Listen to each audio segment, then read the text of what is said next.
ನಮಸ್ಕಾರ. ಗಣೇಶ್ ಕಾಸರಗೋಡು ಸುದ್ದಿಮನೆ. ಇದೊಂದು ವಿಶೇಷವಾದ ಸಂದರ್ಭ. ಲೆಜೆಂಡ್, ನೃತ್ಯ ನಿರ್ದೇಶಕನಾಗಿ ಲೆಜೆಂಡ್ ಆಗಿರುವಂಥ ಮಹಾನ್ ಕಲಾವಿದ, ನೃತ್ಯ ಕಲಾವಿದ ನಮ್ಮ ಜೊತೆ ಇಲ್ಲಿದ್ದಾರೆ. ಅವರ ಹೆಸರು ಮೂಗೂರು ಸುಂದರಂ. ಎಲ್ಲ ಭಾಷೆಯಲ್ಲಿ, ದಕ್ಷಿಣ ಭಾರತದ, ಉತ್ತರ ಭಾರತದ ಎಲ್ಲ ಭಾಷಾ ಚಿತ್ರರಂಗದಲ್ಲಿ ದೊಡ್ಡ ಹೆಸರು ಮಾಡಿರುವಂತಹ ಮಹಾನ್ ವ್ಯಕ್ತಿ. ಅಂಥವ್ರ ಜೊತೆ ನಾವು ಮಾತಾಡಲಿಕ್ಕೆ ಕೂತ್ಕೊಂಡಿದ್ದೀವಿ. ವಿಶೇಷ ಏನಂದರೆ, ಅವರ ಬಗ್ಗೆ ನಾನು ಏನಾದರೂ ಹೇಳಿದರೆ ಅದು ತುಂಬ ಕಮ್ಮಿ ಆಗುತ್ತೆ. ಆನೆಯನ್ನು ಕುರುಡ ವರ್ಣಿಸಿದಾಗೆ ಆಗುತ್ತೆ. ಅವರು ಆನೆ, ನಾನು ಕುರುಡ. ಆದ್ದರಿಂದ ಅವ್ರ ಥರನೇ ಮಾತಾಡ್ಸೋಣ ಬನ್ನಿ. ನಮ್ಮ ಮೂಗೂರು ಸುಂದರಂ ಈಗ ಹೇಗಿದ್ದಾರೆ ಅವ್ರನ್ನ ನೋಡಿ. ಸರ್ ನಮಸ್ತೆ. ಸರ್ ನಮಸ್ತೆ. ನಮಸ್ತೆ. ನಮಸ್ತೆ ಅಮ್ಮ. ನಮಸ್ತೆ. ಮೂಗೂರು ಸುಂದರಂ ಮತ್ತು ಅವರ ಶ್ರೀಮತಿಯಾದ ಮಹಾದೇವಮ್ಮ ಇಲ್ಲಿ ಕೂತ್ಕೊಂಡಿದ್ದಾರೆ. ಅಪರೂಪವಾದಂತಹ ಒಂದು ಸಂದರ್ಭ ಇದು. ಅವರಿಗೆ ನಮ್ಮ ಶ್ರವಣ ಲಕ್ಷ್ಮಣ್ ಅವರು ಈ ಸಲ ಈ ಸಲ ಒಂದು ಪ್ರಶಸ್ತಿಯನ್ನು ಕೊಟ್ಟು ಗೌರವಿಸಲಿದ್ದಾರೆ. ಈ ತಿಂಗಳ 27ನೇ ತಾರೀಕಿಗೆ ಟೌನ್ ಹಾಲ್ನಲ್ಲಿ ನಡೆಯುವಂತಹ ಅದ್ಧೂರಿಯಾದ ಸಮಾರಂಭದಲ್ಲಿ ಕರುನಾಡ ಕರ್ನಾಟಕ ರತ್ನ ಅಂತ ಒಂದು ಪ್ರಶಸ್ತಿ ಕೊಡ್ತಾ ಇದ್ದೀವಿ. ಆ ಪ್ರಶಸ್ತಿಗಾಗಿ ಅವರನ್ನು ಆಹ್ವಾನಿಸಲು ನಾವು ಇಲ್ಲಿ ಬಂದಿದ್ದೀವಿ. ಸೊ ಖುಷಿಯಾಗಿದ್ದಾರೆ, ತುಂಬ ಮಾತಾಡ್ತಾರೆ ಅಂತ ನಾವು ತಿಳ್ಕೊಂಡಿದ್ದೀವಿ. ಸೊ ಮಾತಾಡೋಣ. ಸರ್ ಹೇಳಿ ಸರ್. ನಮಸ್ಕಾರ. ಎಸ್ ನಿಮಗೆ ಮರೆವು ಬಂದಿದೆ ಅಂತ ಯಾರು ಹೇಳಿದರು? ಏನು ಸರ್? ಮರೆವು ಬಂದಿದೆ ಅಂತ ಯಾರು ಹೇಳಿದರು? ಡಾಕ್ಟ್ರು ಹೇಳಿದ್ದಾರೆ. ಡಾಕ್ಟ್ರು ಹೇಳಿದರೆ ಹೇಗೆ? ಅದು ನಿಮಗೆ ಗೊತ್ತಾಗಬೇಕಲ್ಲ. ಅದಕ್ಕಾಗಿ ನಾನು ಹಳೇ ಸಿನಿಮಾಗಳ ಬಗ್ಗೆ ನಾನು ಮಾತಾಡಲಿಕ್ಕೆ ಹೊರಟಿದ್ದೀನಿ. ಈಗ ನೀವು ಹೇಗೆ ಈ ಫೀಲ್ಡಿಗೆ ಬಂದಿರಿ? ನೃತ್ಯ ನಿರ್ದೇಶಕರಾಗಿ ನಿಮ್ಮ ಪ್ರೊಫೆಷನ್ ಆರಂಭ ಮಾಡಿದ್ದು ಹೇಗೆ? ನಾನು ಸುಮಾರು ಹೆಚ್ಚು ಕಮ್ಮಿ ಎಷ್ಟು ದಿನ ಇರೋದಮ್ಮ? ಇವರು ಬಂದಿರೋದು 67ನೇ ಇಸ್ವಿಲಿ ನನ್ನ ಮದುವಾಗಿರೋದು. ಅದಕ್ಕೂ ಮುಂಚೆನೇ 5 ವರ್ಷಕ್ಕೂ ಮುಂಚೆನೇ ಅವರು ಡ್ಯಾನ್ಸ್ ಮಾಡ್ತಾರೆ. ಫಸ್ಟ್ ಪಿಕ್ಚರ್ ಮಾಡಿರೋದವರು ನೀರು ಕುಮಳಿ ಅಂದ್ಬಿಟ್ಟು, ತಾಯಿ ನಾಗೇಶ್ ಫಿಲ್ಮು ಮೊದಲನೇ ಪಿಕ್ಚರ್. ಫಸ್ಟ್ ಫಿಲ್ಮಾ? ನನ್ನ ಫೇವರೆಟ್ ಫಿಲ್ಮು ಸರ್ ಅದು. ಎಂಥ ಅದ್ಭುತ ಸಿನಿಮಾ ಅದು. ಆ ಪಿಕ್ಚರ್ಲಿ ಫಸ್ಟ್ ಡ್ಯಾನ್ಸ್. ನೀವು ಮದುವೆ ಆಗ್ಲಿಕ್ಕೆ ಹೊರಟಾಗ ಅವರು ಡ್ಯಾನ್ಸ್ ಮಾಸ್ಟರ್ ಆಗಿದ್ರು. ಹೌದು. ಆಗ್ಬಹುದಾ ಮದುವೆ ಅಂತ ಏನಾದರೂ ಯೋಚನೆ ಮಾಡಿದ್ರಾ? ಇಲ್ಲ, ಅದು ನಮ್ಗೆ ಫ್ಯಾಮಿಲಿ ಏನಾದರೂ ಫ್ಯಾಮಿಲಿ ಮದುವೆ ಆಗ್ಬೋದು ಅನ್ನೋದಕ್ಕಿಂತ ಡ್ಯಾನ್ಸ್ ಮಾಸ್ಟರ್ ಅನ್ನೋದೇ ಗೊತ್ತಿಲ್ಲ. ಫಿಲಮ್ನಲ್ಲಿ ಏನೋ ಕೆಲಸ ಅಂತ ಹೇಳಿದರು ಅಷ್ಟೇ. ಓಕೆ. ಆದರೆ ಆವಾಗಲೆಲ್ಲ ನಾವು ಹೆಣ್ಮಕ್ಳು ಮನೇಲಿ ದೊಡ್ಡವ್ರು ಏನು ಹೇಳ್ತಾರೆ ಅದನ್ನೇ ಕೇಳಬೇಕು. ಇವ್ರು ಬೇಡ ಅವ್ರು ಬೇಡ ಗೊತ್ತಾಯ್ತಾನೂ ಇರಲಿಲ್ಲ. ಏನು ಏಜ್ 14 ವಯಸ್ಸಲ್ವಾ ನನಗೆ. ನನಗೆ ಮದುವೆ ಆಗೋಕ್ಕೆ ಮುಂಚೆ 5 ವರ್ಷ ಅಂತ ಇವರು ಡ್ಯಾನ್ಸ್ ಮಾಸ್ಟರ್. ಓಕೆ. ಸರ್, ನನಗೆ ನೀವು ಒಂದು ಘಟನೆ ಹೇಳಿದ ನೆನಪು. ಈ ಡ್ಯಾನ್ಸ್ ಡೈರೆಕ್ಟರ್ ಆಗಲಿಕ್ಕೆ ಒಂದು ಕಾರಣ, ಒಂದು ಘಟನೆ ಇದೆ ಅಂತೇಳಿ. ಅಲ್ಲೆಲ್ಲೋ ತಮಿಳ್ನಾಡಿನಲ್ಲಿ ಹೈವೇಲಿ ಬರ್ತಾ ಇರುವಾಗ ಒಂದು ತಂಪಟೆ ಹೊಡ್ಕೊಂಡು ಆಟ ಆಡ್ತಾಯಿದ್ರು, ಡ್ಯಾನ್ಸ್ ಮಾಡ್ತಾಯಿದ್ರು. ನೆನಪಾಗುತ್ತಾ? ಹೌದು, ನೆನಪಾಗುತ್ತೆ. ಅದು ಊಟಿನಲ್ಲಿ ನಾನು ಮೊದಲು ಆವಾಗ ಎಲ್ಲರೂ ಜೊತೆಯಲ್ಲೂ ಸ್ವಲ್ಪ ಜಾಸ್ತಿ ಇದು ಮಾಡುವೆ. ಸ್ವಲ್ಪ ಸೋಷಿಯಲ್ಲಾಗಿ ಮಾಡುವಾಗ ನೀವು ಕೂಡ ಒಂದು ಸ್ಟೆಪ್ ಹಾಕಿದ್ರೆ ನಮಗೂ ಒಂದು ಇದಾಗುತ್ತೆ ಅಂತ ಹೇಳೋದು. ಬಿಡಿ ಅದಕ್ಕೇನೆ ಆವಾಗ ಒಂದು 2 ಸ್ಟೆಪ್ ಹಾಕಿದೆ. ಅದು ಅಲ್ಲಿಂದ ಶುರು ಅಲ್ವಾ? ಹೌದು. ತಮಟೆ ಹೊಡ್ಕೊಂಡು ಅದಕ್ಕೆ ತಕ್ಕ ಹಾಗೆ ನೀವು ಡ್ಯಾನ್ಸ್ ಮಾಡಿದ್ದು. ಹೌದು. ಫಸ್ಟ್ ಫಿಲ್ಮು ಹೇಳಿದ್ರಿ ನೀರು ಕುಮಿಳಿ ಅಂತೇಳಿ. ಹೌದು. ಆಮೇಲೆ ನೀವು 3 ಮುಖ್ಯಮಂತ್ರಿಗಳಿಗೆ ಡ್ಯಾನ್ಸ್ ಮಾಡಿಸಿದ್ದೀರಂತೆ. MGR, NTR, ಜಯಲಲಿತಾ 3 ಜನ ಮುಖ್ಯಮಂತ್ರಿಗಳಿಗೆ ಡ್ಯಾನ್ಸ್ ಮಾಡಿಸಿದವರು ನೀವು ಅಲ್ವಾ? ಆಮೇಲೆ ಹೇಗಿತ್ತು ಅವರ ಸಂಪರ್ಕ? ಚೆನ್ನಾಗಿತ್ತು ಸರ್, ಚೆನ್ನಾಗಿತ್ತು. ಚೆನ್ನಾಗಿತ್ತು. ಈಗಿನ ಥರ ಇವಾಗ ಇರೋದಕ್ಕಿಂತ ಬೆಟ್ರ್ ಆಗಿತ್ತು, ಬೆಟ್ರ್ ಆಗಿತ್ತು. ಆವಾಗ ಅವರು ಕೇಳೋದು ನೀವು ಎಲ್ಲರನ್ನೂ ಮಾಡ್ತಾ ಇದ್ದೀರಿ, ನೀವು ನಮ್ಮ ಪಿಕ್ಚರ್ನೂ ಮಾಡಬೇಕು ಅಂತ ಹೇಳಿದ್ರು. ಅಯ್ಯೋ, ನಿಮ್ಮ ಪಿಕ್ಚರು ಮಾಡದೆ ಯಾರು ಪಿಕ್ಚರು ಮಾಡ್ತೀನಿ, ನಿಮ್ಮದೇ ಮೊದಲಾಗಿ ನಾ ಮಾಡೋದು ಅಂದ್ಬಿಟ್ಟು ಕನ್ನಡ ಪಿಕ್ಚರ್ನ ಒಪ್ಕೊಂಡೆ. ಕನ್ನಡ ಪಿಕ್ಚರ್ಲಿ ಕನ್ನಡ ಪಿಕ್ಚರ್ ಎಮ್ಮ ತಮ್ಮಣ್ಣ ಪಿಕ್ಚರ್ ಮಾಡಿದ್ರು. ಎಮ್ಮೆ ತಮ್ಮಣ್ಣದಿಂದ ಶುರು ಕನ್ನಡದು. ಎಮ್ಮ ತಮ್ಮಣ್ಣ. ಆಮೇಲೆ ಇನ್ನೊಂದು ಫಿಲ್ಮ್ ಇತ್ತಲ್ಲಪ್ಪ, ಅದು ಬಿಸಿ ಬಿಸಿ ಕಜ್ಜಾಯ, ಅದು ಹೊಸ ಬೆಳಕು, ಹಾವಿನಡೆ. ಹಾವಿನೆಡೆ, ಹೊಸ ಬೆಳಕು, ಅದು ಎಲ್ಲ ಆಮೇಲೆ ಮಾಡಿದ್ದು. ಫಸ್ಟು ತಮಿಳ್ ಪಿಕ್ಚರೇ ಮಾಡಿರೋದು. ಅದಕ್ಕೂ ಪಲ್ಲವಿ ಅನುಪಲ್ಲವಿ ಅನ್ನೋದು ಒಂದು ಪಿಕ್ಚರ್ ಮಾಡಿದ್ರು. ಹೌದು, ಮಣಿರತ್ನ ಪಿಕ್ಚರ್, ಅದು ಕನ್ನಡ ಮಾಡೋರು. ಕನ್ನಡ ಆಮೇಲೆ ಮಸ್ತಂದರಿ ಪಿಕ್ಚರ್ ಮಾಡೋರು. ಫಸ್ಟು ಆದರೆ ಮೊದಲು ಇವರು ಮಾಡಿರೋದು ತಮಿಳೆ, ನೀರು ಕುಂಬಳಿನೇ. ಅದೇ ತಾಯಿ ನಾಗೇಶ ಇದ್ರಲ್ಲ ಅವ್ರಿಗೆ. ಕನ್ನಡದವ್ರು ತಾನೆ. ಹೌದೌದು, ಕನ್ನಡದವ್ರು ಇಲ್ಲ, ಮಂಡ್ಯದವರು. ಕನ್ನಡದವರು, ಆದ್ರಿಂದ ಇವ್ರು ಕಂಡ್ರೆ ಭಾರಿ ಇಷ್ಟ ಅಲ್ಲ. ಎಂತ ಅದ್ಭುತ ನಟ ಅವರು. ಇದು ಅವರು. ರಾಜ್ಕುಮಾರ್ ಸ್ನೇಹ ಹೇಗಿದ್ದಿತ್ತು ನಿಮಗೆ? ಚೆನ್ನಾಗಿತ್ತು ಸರ್, ಚೆನ್ನಾಗಿತ್ತು. ಅವ್ರ ಮನೇಲೇ ಕುಣಿಸಿ ಇದು ರಾಗಿ ಹಿಟ್ಟು ಮುದ್ದೆ ಮಾಡಬೇಕು ಅಂತ ಹೇಳ್ಬಿಟ್ಟು. ಇಲ್ಲ, ರಾಜ್ಕುಮಾರ್ ಪಿಕ್ಚರು ಇವರು ನೀನನ್ನ ಗೆಲ್ಲಲಾರೆ, ಹೊಸ ಬೆಳಕು, ಹಾವಿನೆಡೆ ಎಲ್ಲ ಲೈನ ಮಾಡಿದ್ರಲ್ಲ. ಮಾಡಿದ್ರು ಇದರಲ್ಲಿ. ಅಲ್ಲಿ ತುಂಬ ಎಕ್ಸ್ಪೀರಿಯನ್ಸ್ ಇರಬೇಕು ಅವರಿಗೆ. ರಾಜ್ಕುಮಾರ್ ಜೊತೆ ಬಾಂಧವ್ಯ ಆಯ್ತು, ತುಂಬ ಚೆನ್ನಾಗಿದೆ. ಯಾಕಂತಂದ್ರೆ ಅವರು ಮನೆ ತನಕ ಬಂದು ಕರ್ಕೊಂಡೋಯ್ತಿದ್ರು. ಅವರು ಬಾಮೈಕ್ಳೆಲ್ಲ ಇದ್ರಲ್ಲ, ನಮ್ಮ ಮನೆಗೆ ಬಂದು ಕೂಡ ಊಟ ಮಾಡ್ತಾಯಿದ್ರು. ಅಕ್ಕ ಹಿಟ್ಟು ಮಾಡಿಬಿಟ್ಟಾರೆ, ಮುಪ್ಸಾರು ಮಾಡಿಬಿಟ್ಟಾರೆ ಅಂದ್ಬಿಟ್ಟು ಊಟ ಮಾಡ್ತಿರು. ಅವ್ರ ಮಗಳದು ಮೊದಲು ನಾವಿರೋದು ವಿವೇಕಾನಂದ ಕಾಲೇಜ್ ಅಂತ ತಮಿಳ್ನಾಡಲ್ಲಿ, ಅಲ್ಲಿದ್ದು ಎದುರುಗಡೆನೆ ಇಸ್ಫಲ ಹಾಸ್ಪಿಟ್ಲಲ್ಲೇ ಅವ್ರ ಮಗಳಿಗೆ ಮೊದಲು ಲಕ್ಷ್ಮಿ ಹೆಣ್ಮಗು ಆಯಿತು ಇಸ್ಫಲ ಹಾಸ್ಪಿಟ್ಲಲ್ಲಿ. ನಮ್ಮ ಮನೆಯಿಂದೆ ಬಿಸಿನೀರು ಅದು ಎಲ್ಲ ತಗೊಂಡೋಗಿ ಕೊಡ್ತಾಯಿದ್ದೆ ನಾನು. ನಮ್ಮ ಕನ್ನಡದವ್ರಲ್ವ, ನಾವು ಬಿಟ್ಕೊಡಕ್ಕಾಗಲ್ಲ. ಏನೇ ತಮಿಳ್ನಾಡಿನಲ್ಲಿದ್ರು ನಾನು ಮಾಡಿಕೊಟ್ಟು ಕಳಿಸ್ತಾ ಇದ್ದೆ. ನಾನು ಹೋಗಿ ನೋಡಿದ್ದೆ. ಹಾವಿನ ಹೆಡೆ ಸಿನಿಮಾ ನೆನಪಿದೆಯಾ?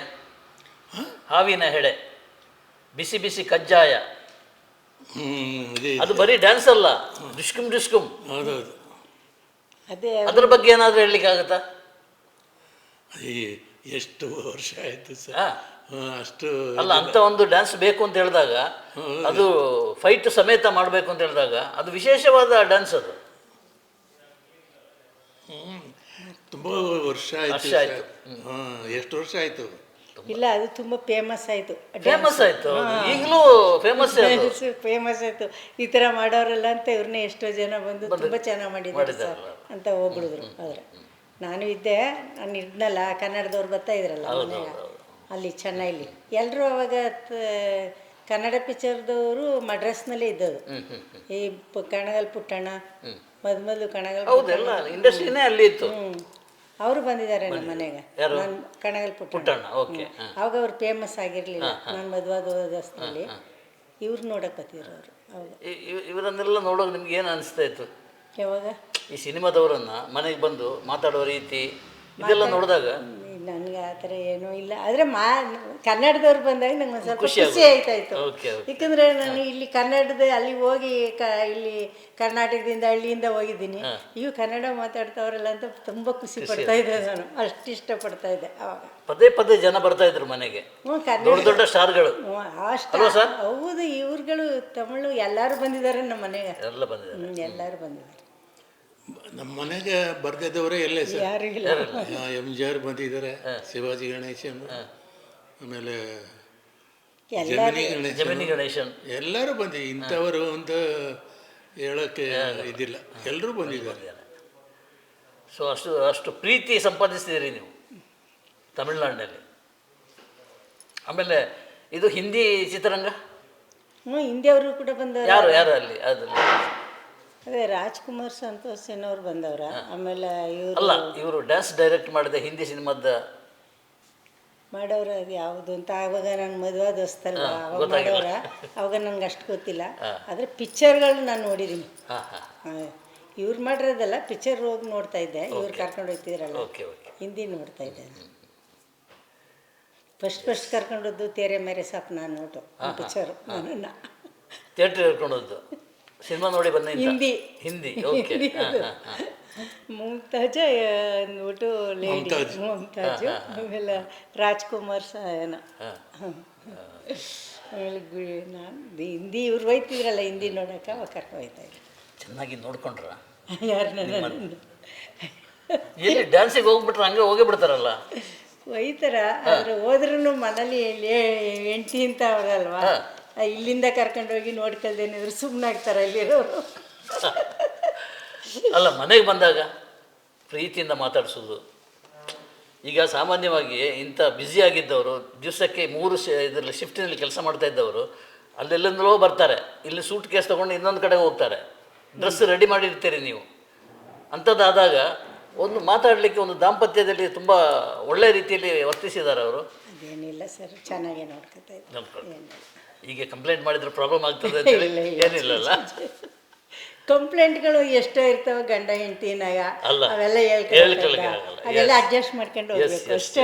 ಅಂದ್ರೆ ಉಂಟು ಅಂತ ಆಯ್ತು, ಅಡ್ಜಸ್ಟ್ ಐತಲ್ವಾ. ಈಗ ಪಾಪ ಏನು ಹೇಳಿದ್ರು ತಾನೇ ಅವ್ರಿಗೆ ಜ್ಞಾಪನ ಎಲ್ಲ ಬಿಡಿಲ್ಲ ಇಲ್ವಾ. ಕಷ್ಟ ಆಗುತ್ತೆ. ಇಲ್ದೇನೆ 58 ವರ್ಷ ನಾವು ಬಾಳಕಾಯ್ತಿತ್ತು ಅಲ್ವಾ. 58 ವರ್ಷ ಅಲ್ಲ ದಾಂಪತ್ಯ. ನಿಮ್ಮದು ಬಾಲ್ಯ ವಿವಾಹ ಅದೇ ಅಲ್ವಾ? 14 ವರ್ಷಕ್ಕೆ ಮದುವೆ. ಆವಾಗಲೆಲ್ಲ ಹಂಗೆ ತಾನೇ ಮಾಡ್ತಾ ಇದ್ರು. 14 ವಯಸ್ಸು. 67ನೇ ಇಸ್ವಿಲಿ ಮದುವೆ ಆಗಿರೋದು, ಜೂನ್ 14. ಈಗ ನೀವು ಸಾಮಾನ್ಯ ಹೆಣ್ಣಲ್ಲ, ಜಗದ್ವಿಖ್ಯಾತ ಡ್ಯಾನ್ಸ್ ಡೈರೆಕ್ಟರ್ ಸುಂದರಂ, ಮತ್ತೆ ಮಗ, ದೊಡ್ಡ ಮಗ ಅಲ್ಲ ಪ್ರಭುದೇವ್, ಎರಡನೇವನು. ನಾನು ಹೇಳ್ಕೊಳ್ಳಲ್ಲ ಯಾರ ಹತ್ರನು, ನಾನೇ ಡ್ಯಾನ್ಸ್ ಮಾಸ್ಟರ್ ರಾಜ್ಕುಮಾರ್ ಅವ್ರಿಗೆ ಮಾಡಿರೋದು ಅಂತ. ಬಟ್ ಅವರೇ ಇದು ಮಾಡಿಬಿಡ್ತಾರೆ. ನಾವು ಹೇಳಬೇಕು, ನಾನು ಹೀಗೆ ಅಂತ ನಾನು ಹೇಳ್ಕೊಳ್ಳೋದಲ್ಲ, ನಮ್ಮನ್ನು ಇನ್ನೊಬ್ರು ಹೇಳಬೇಕು. ನಾವು ಹೇಳ್ತಾ ಇದ್ದೀವಲ್ಲ, ಅಂತ ಪ್ರಭುದೇವ್, ಅಂತ ಮೂಗೂರು ಸುಂದರಂ, ನನ್ನ ಕುಟುಂಬ ಇದು ಅಂತ ಹೆಮ್ಮೆ ಇಲ್ವಾ ನಿಮಗೆ? ಹೌದು, ಹೆಮ್ಮೆನೆ. ಎಷ್ಟಕ್ಕಿಂತ ಈ ಥರ 3 ಜನ ಮಕ್ಕಳು ದೇವರು ಕರುಣಿಸಿದಾನಲ್ಲ, ಅದೇ ನಮ್ಮದು ಲಕ್ಕಿ ತಾನೇ ಅಲ್ವಾ. 3 ಜನ ಮಕ್ಕಳು ತುಂಬ ಒಳ್ಳೆದಾರಲ್ಲ, ಒಳ್ಳೆ ಮಕ್ಕಳು. ಹೇಳಿ ಹೆಸರು ಹೇಳಿ. ಪ್ರಭುದೇವ್ ಇಲ್ಲ, ಮೊದಲು ಬಸವರಾಜು ಅಂತ. ಬಸವರಾಜು, ರಾಜು ಅಂತ ಕರಿತಾ ಇದ್ವಿ ನಾವು. ರಾಜು ಅಂತೀವಿ. ರಾಜು ಸುಂದರ ಅಲ್ಲಿರೋರೆಲ್ಲ. ಇದು ಬಸವರಾಜು, ಎರಡನೇವನು ಪ್ರಭುದೇವ, ಮೂರನೇವನು ನಾಗೇಂದ್ರ ಪ್ರಸಾದ್. ನಾವು ಪ್ರಸಾದ್ ಅಂತ ಕರೀತೀವಿ, ರಾಜು ಅಂತ. ರಾಜು, ಪ್ರಭು, ಪ್ರಸಾದ್ ಅಂತ ಎಲ್ಲ ಕರೀತಾರೆ. ಅಷ್ಟು ದೊಡ್ಡ ಏನು ಬರೀ ಭಾರತ ದೇಶ ಮಾತ್ರ ಅಲ್ಲ, ಇಡೀ ವರ್ಲ್ಡ್ನಲ್ಲೇ ಫೇಮಸ್ ಪ್ರಭುದೇವ್ ಅಲ್ವಾ. ತಂದೆ ತಾಯಿಗೆ ಎಷ್ಟು ದೇವ್ರು ಕೊಟ್ಟು ಗಿಫ್ಟು ಅಂತ ಹೇಳ್ಬೋದು ನಾವು ಅಷ್ಟೇ ಅಲ್ವಾ. ಈ ಥರ ಇಲ್ದೇನೆ ಹೋದರೆ, ಈ ಥರ ಸಿನಿಮಾದಲ್ಲಿ ಇದ್ಕೊಂಡು ಯಾವುದೇ ಒಂದು ಕೆಟ್ಟ ಅಭ್ಯಾಸ ಇಲ್ದೇನೆ, ಯಾವ ಕೆಟ್ಟ ಅಭ್ಯಾಸನೇ ಇಲ್ಲ ಮಕ್ಳಿಗೆ. ನಾವು ಲಿಂಗಾಯತ್ರಲ್ವಾ, ನಾನ್ ವೆಜ್ ತಿನ್ನಲ್ಲ, ನನ್ನ ಮಕ್ಳಿಗೂ ಇಲ್ಲ. ನಾನ್ ವೆಜ್ ತಿನ್ನಲ್ವಾ? ತಿನ್ನಲ್ಲ. ಯಜಮಾನ್ರು ಇಲ್ಲ. ಓ, ತರಕಾರಿ. ಇಲ್ಲಿ ಈಗ ಈ ಮೈಸೂರಿನಲ್ಲಿ ನೆಲೆಸಲಿಕ್ಕೆ ಏನು ಕಾರಣ? ನೀವು ಅಲ್ಲೆಲ್ಲ ಸಾಮ್ರಾಜ್ಯ ಕಟ್ಟಿದವರು, ಅಲ್ಲೇ ಏನೋ ಒಂದು ಬಂಗ್ಲಾ ತಗೊಂಡು ಅಲ್ಲೇ ಆರಾಮಾಗಿರ್ಬೋದಿತ್ತಲ್ಲ. ಅಲ್ಲೂ ಎಲ್ಲನೂ ಮಾಡಿದ್ದೀವಿ ಹಂಗೆಲ್ಲ. ಇಲ್ಲಿ ಅಂದರೆ ನಂದು ಹುಟ್ಟಿದೂರಲ್ವಾ, ಕರ್ನಾಟಕ ಬಿಡೋಕ್ಕಾಗತ್ತಾ? ಹುಟ್ಟೂರ್ನು ಬಿಡೋಕ್ಕಾಗಲ್ಲ, ಹೋಗಿರೋ ಊರ್ನು ಬಿಡಲ್ಲ ನಾನು. ಯಾಕೆಂದರೆ ಅನ್ನ ಹಾಕಿರೋ ಊರು ಅದು, ಇಲ್ಲಿ ಹುಟ್ಟಿರೋ ಊರು ಇದು ಅಲ್ವಾ. ಹುಟ್ಟಿರೋ ಊರನ್ನ, ನಮ್ಮ ಭಾಷ ಇರೋ ಊರನ್ನ ಬಿಡೋಕ್ಕಾಗಲ್ಲ. ಇಲ್ಲಿ ಬೇರೆ ಏನಿದೆ? ಫಾರ್ಮ್ ಹೌಸ್ ಅಂತ ಏನೋ ಕೇಳಿದ್ದೀನಿ. ಆಯ್ತಾ? ಇದೇ ರೋಡಲ್ಲಿ ಮೈಸೂರು ಒಂದು ಕಡ್ಕೊ ಇಲ್ಲ, ಐತೆ 7 ಕಿಲೋಮೀಟ್ರ್. ಅದೇ ಏನಿದೆ ಅಲ್ಲಿ? ತೆಂಗಿನ ಮರ ಐತೆ, ಮರ, ತೆಂಗು, ತೆಂಗಿನ ತೋಟ. ಎಷ್ಟು ಜಾಗ? 10 ಎಕರೆ. 10 ಎಕರೆ ಇದೆ. 10 ಎಕರೆ ಇದು ಮನೆ ಎಲ್ಲಿ? ಅಲ್ಲಿ ಐತೆ ಮನೆ ಇದೆ ಅಲ್ಲ. ಏನು ಇವರು ಕೃಷಿ ಮಾಡ್ತಾ ಇದ್ರು ಅಂತ ಕೇಳಿದೆ. ಮಾಡ್ತಾರೆ. ಏನು ಮಾಡ್ತಾರೆ?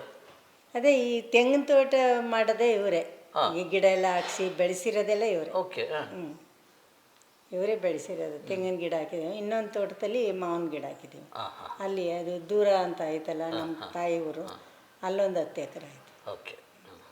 ಅಲ್ಲಿ ಈ ಮನೆ ಇದು ನಮ್ಮದೇ, ಹಾಂ, ನಾವೇ ಕಟ್ಸಿರೋದು. ಹೌದಾ? ಕಟ್ಟಿದ ಮನೆಯನ್ನು ಪರ್ಚೇಸ್ ಮಾಡಿದ್ದಲ್ಲ? ಇಲ್ಲ ಇಲ್ಲ, ನಾವೇ ನಿಂತ್ಕೊ ಕಟ್ಸಿರೋದು. 8 ವರ್ಷ ಆಯಿತು. 8 ವರ್ಷ ಆಯಿತು. Okay okay. ಅಲ್ಲಿ ಮಡ್ರಸ್ನಲ್ಲಿ 40 ವರ್ಷದಲ್ಲೇ ಕಟ್ಟಿದ್ದೀವಿ. ಹಾಂ ಹಾಂ. ಅಲ್ಲಿದೆ ಮನೆ ಇದೆ? ಮನೆ ಇದೆ. ಓಕೆ. ಅಲ್ಲಿ ಯಾರಿದ್ದಾರೆ? ಇವಾಗ ಎಲ್ಲ ಅಲ್ಲೇ ಇರೋದು ಈಗ. ಯಾರು? ಮಡ್ರಾಸಲ್ಲೇ. ಹಾಂ, ಅಲ್ಲೇ ಇದ್ದೀವಿ ಎಲ್ಲ. ಹೌದು. ಮಕ್ಕಳೆಲ್ಲ ಅಲ್ಲೇ ಇದ್ದಾರೆ ಅಂತ ಹೇಳ್ತಾರೆ, ಮರ್ತು ಬಿಡ್ತಾರೆ ಅವರು.